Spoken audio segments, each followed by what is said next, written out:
The moment Laurel Whitmore said yes, I stopped smiling. I had only been teasing her from across the narrow strip of grass between our houses, tossing out the idea of a trip together because she had spent another bright Saturday morning staring at a suitcase she never seemed brave enough to use. But her answer came instantly, almost desperately, and the look in her eyes made my chest tighten. It was not excitement. It was the expression of someone who had been waiting for permission to escape. Before I tell you what happened after that one unexpected word changed both of our lives, please like, comment, share, and subscribe to our channel if you believe in kindness, forgiveness, hope, and second chances.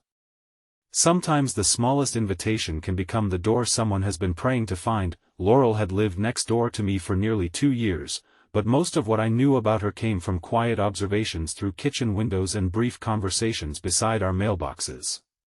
She was 36, worked remotely as an insurance claims examiner, and seemed to organize her life with the precision of someone afraid that one loose thread might unravel everything. Her garden was always trimmed, her curtains always straight, and her silver hatchback always washed on Sunday afternoons. Yet she rarely went anywhere. Grocery store, pharmacy, post office, home. That was the complete map of her world. I, on the other hand, had spent most of my adult life avoiding stillness. At 39, I repaired and restored old houses for a living, and I filled every quiet space with noise, work, jokes, or unnecessary errands. My friends called me impulsive. My older sister called me emotionally unavailable. Both were right, but I preferred the first description. Laurel and I had developed an easy neighborly rhythm. I carried heavy deliveries inside for her. She rescued my packages when rain threatened. I teased her about labeling her recycling bins, and she teased me about owning 7 hammers but never remembering where I left any of them. We were friendly enough to laugh together, distant enough to pretend we were not lonely. That Saturday, sunlight poured over the rooftops and turned the dew on the lawns into tiny sparks. I was loading camping equipment into the back of my truck because I had planned to drive to the coast alone for 3 days. I had recently finished a difficult renovation, and my business partner insisted I take time off before I worked myself sick. Laurel stood in her open garage beside an old blue suitcase. She had placed it on a folding table and was wiping dust from the handle with a cloth. I asked whether she was finally running away to Europe. She gave me a thin smile and said the suitcase had belonged to her mother. She was thinking about donating it. Something about the careful way she touched it made me pause. I leaned against my truck and joked that donating it would be a tragedy, especially when she could pack it and come with me instead. I expected an eye roll. Maybe a sarcastic remark about sleeping in tents and being eaten by bears. Instead, she said yes before I had even finished laughing. Then she looked almost frightened by her own answer. I asked whether she was serious. She nodded and gripped the suitcase handle until her fingers turned pale. I should have asked more questions, but I was startled by the sudden openness in her face. So I told her we would leave after lunch, travel only during daylight, stay in small roadside inns, and reach the ocean by the following afternoon. She agreed to everything as though the destination did not matter. By 1 o'clock, Laurel had packed the blue suitcase and locked her front door. She wore faded jeans, a soft green sweater, and the expression of someone stepping onto a bridge she was not sure would hold. As we drove away, she looked back at her house until it disappeared behind a row of maples. The beginning of the trip felt awkward. I filled the cab with conversation, pointing out strange mailboxes, abandoned barns, and roadside signs with missing letters. Laurel responded politely, but her hands remained folded tightly in her lap.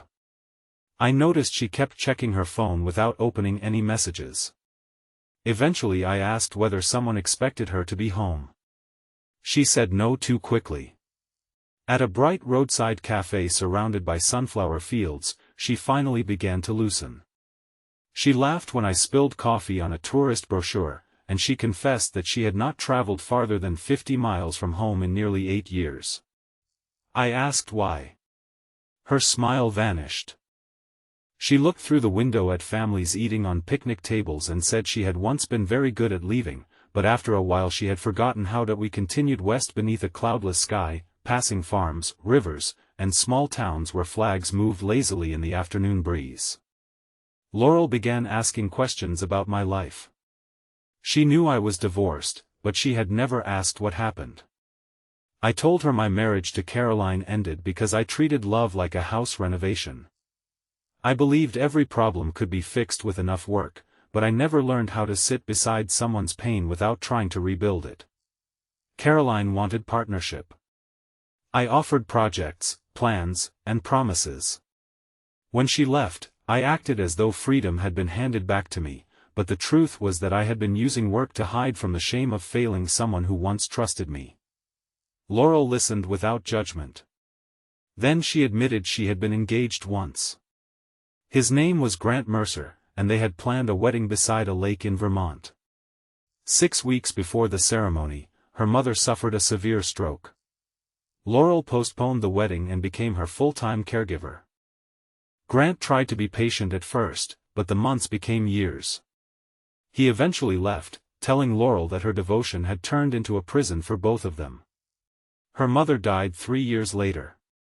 By then, Laurel no longer recognized the woman she had been before the illness. At the first inn, we checked into separate rooms while sunlight still filled the lobby. The place overlooked a wide river with wooden benches along the bank. We left our luggage upstairs and walked beside the water before dinner. Laurel's posture changed as we moved. Her shoulders relaxed, and she stopped checking her phone. She told me her mother had loved road trips. They used to collect postcards from every town, even places only an hour from home. The blue suitcase had traveled with them through 15 states. After the stroke, Laurel kept promising her mother they would travel again when she recovered. That day never came. When Laurel found the suitcase in the garage that morning, she had planned to give it away because looking at it made her feel guilty. My joke had arrived at the exact moment she was deciding whether to bury that part of herself forever. I told her she had not said yes to me. She had said yes to the person she had been missing. Laurel's eyes filled, but she did not cry. She thanked me for understanding. The gratitude in her voice made me uncomfortable because I knew I had not done anything noble. I had invited her on a trip without realizing she was drowning. The next morning, bright sunlight streamed through the breakfast room as we planned the drive to the coast. Laurel unfolded a map and circled a detour through a mountain town where her mother had once taken her as a child. It would add several hours, but for the first time she sounded excited. We followed a winding road through pine-covered hills and stopped at a lookout where the valley stretched below us in shades of green and gold. Laurel stood at the railing, breathing slowly. Then her phone rang. The name on the screen was Grant. She stared at it until the call ended. I pretended not to notice, but a second call came moments later. This time she answered and stepped away. From a distance, I watched her face change. Her joy disappeared, replaced by an old, familiar fear. When she returned, she said Grant had moved back to our town. He had heard through a mutual friend that Laurel might sell her house, and he wanted to meet. She insisted it meant nothing, but her voice trembled. The rest of the drive became quieter. Laurel seemed divided between the road ahead and something pulling her backward. By early afternoon, we reached the mountain town. Its main street was lined with brick shops, flower baskets, and a white clock tower. Laurel searched for a small bakery her mother had loved, but the building had become a real estate office. She stood on the sidewalk, devastated by a change that should have been ordinary. I realized she was not mourning a bakery. She was mourning proof that time had continued without her. We sat on a bench in the town square while children chased pigeons through the sunlight. She admitted Grant's call had awakened everything she thought she had buried. Part of her still wondered whether she had ruined her own life by choosing her mother. She feared that loyalty had cost her love, marriage, children, and every future she had imagined. I told her caring for her mother had not ruined her life. It had changed it. The difference mattered. She asked how I could be so sure. I said because anyone who made her feel guilty for loving someone in their most helpless years had confused inconvenience with sacrifice. Grant might have been exhausted and lonely, but leaving was his choice. Her mother's illness was not Laurel's crime, she finally cried then, quietly at first, then with years of grief she had never allowed herself to release. People passed us, the clock tower chimed, and sunlight warmed the bench while I sat beside her without trying to fix anything. For once in my life, I did not reach for advice, distraction, or a solution. I simply stayed. When Laurel's breathing steadied, she looked at me and said that was the first time anyone had let her grieve without telling her to be strong. Her words struck deeper than I expected. I had always thought strength meant movement. Work harder. Drive farther. Joke louder. But Laurel had shown me another kind of courage, the courage to remain present when pain could not be repaired. We reached the coast the following afternoon. The ocean appeared beyond the dunes like a sheet of silver under the sun. Laurel asked me to stop the truck before we reached the inn. She took the blue suitcase from the back and carried it down the wooden path toward the beach. I followed several steps behind. At the shoreline, she opened the suitcase. Inside were clothes, a camera, and a small bundle of postcards tied with ribbon. She explained that she had found them in her mother's desk after the funeral. Every postcard was addressed to Laurel but never mailed. Her mother had written them during the years before the stroke, saving them for future birthdays. Laurel had been too afraid to read the final one. She sat on the sand, untied the ribbon, and opened it beneath the afternoon sun. Her mother's message was simple. She wrote that Laurel had spent too much of her life worrying about disappointing people, and she hoped her daughter would one day choose joy without asking permission. Laurel covered her mouth as she read. The ocean wind lifted strands of hair across her face. Then she laughed through her tears, a sound so open and surprised that it seemed to belong to someone younger. She stood, took off her shoes, and walked into the cold surf. I followed, and we both shouted when the water reached our ankles. For several minutes, nothing existed except sunlight, waves, and Laurel's laughter. Yet the peace did not last. When we returned to the inn, Grant was waiting in the lobby. He had driven 5 hours after learning from Laurel's friend where we were staying. He was tall, polished, and visibly nervous. Laurel froze beside me. Grant said he needed to apologize. He had recently ended another relationship and realized he had spent years blaming Laurel because he could not face his own selfishness. He said leaving her during her mother's illness was the worst decision of his life. He wanted another chance. That I expected Laurel to ask me to leave, but she asked me to stay nearby.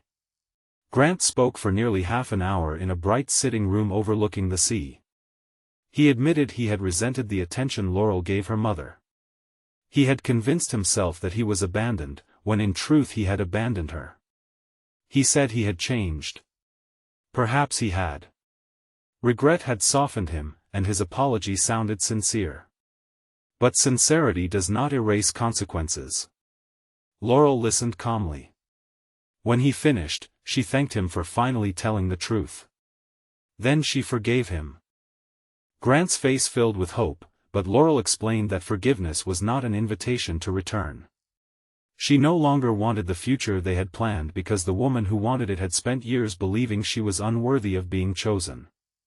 Laurel said she was finished building her life around people who only valued her when her love was convenient. Grant lowered his head. He accepted her decision and left without anger. Afterward, Laurel walked outside to the sunlit veranda. I joined her, unsure what to say. She looked peaceful, but I felt an unexpected ache. I had spent the entire trip helping her rediscover herself, and now I feared she might return home stronger only to realize she no longer needed me. That fear exposed something I had been avoiding. I had begun falling in love with her somewhere between the riverbank and the mountain town.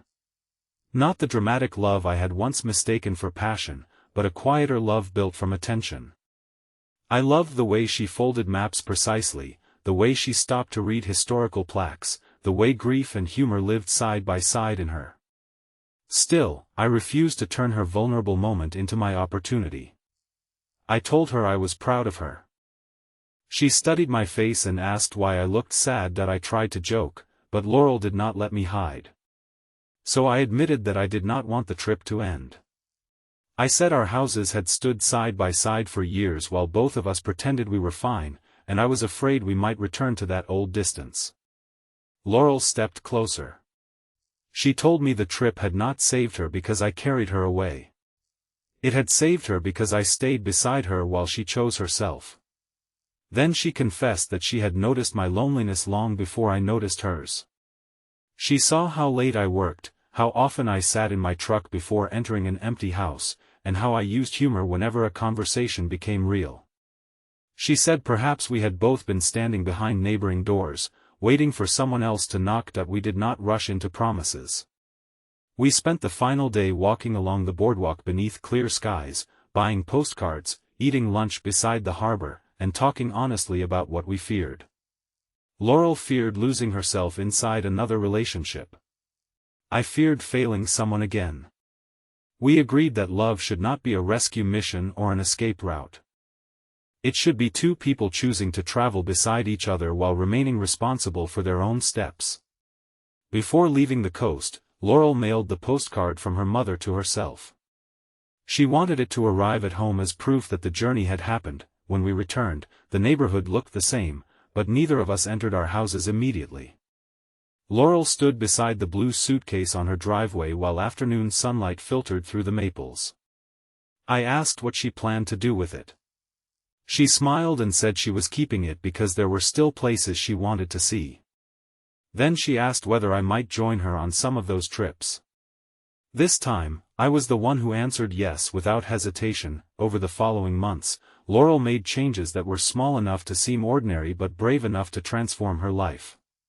She reduced her work hours, joined a local photography club, and began visiting towns she had once only marked on maps. I started leaving job sites before exhaustion turned me numb. I apologized to Caroline for the ways I had failed during our marriage, not because I wanted her back, but because Laurel had taught me that accountability could exist without expectation. Caroline accepted my apology, and something heavy inside me finally settled. Laurel and I took our time. We had breakfast together on sunny Sundays, repaired her porch, planted herbs between our houses, and learned how to disagree without retreating. A year after our first trip, we returned to the coast. Laurel brought the blue suitcase, now covered with travel tags and a small stitched patch shaped like a sunflower. On the same beach where she had read her mother's postcard, I told her I loved her. She did not answer instantly that time. She smiled, let the ocean wind move around us, and said she loved me too, not because I had rescued her, but because I had never asked her to become smaller so I could feel important. Before this story ends, leave a meaningful comment about a time when one unexpected invitation, apology, or act of kindness changed your direction. Sometimes another person's courage begins with the simple knowledge that they do not have to take the first step alone. If this story touched your heart, please like this video, leave a meaningful comment, share it with someone who needs hope today, and subscribe to our channel so you never miss another emotional journey. Years later, the narrow strip of grass between our houses became a shared garden, and the two separate driveways often held one packed car pointed toward another unknown road. Laurel kept her mother's postcards in the blue suitcase, adding one of her own after every journey. On the first card she wrote, she described the morning a careless joke became an invitation, and an instant yes became the beginning of a new life. I used to believe people changed through grand decisions and dramatic moments. Laurel taught me that change often begins more quietly. It begins when someone who has lived too long in fear hears a door open and chooses, at last, to walk through it.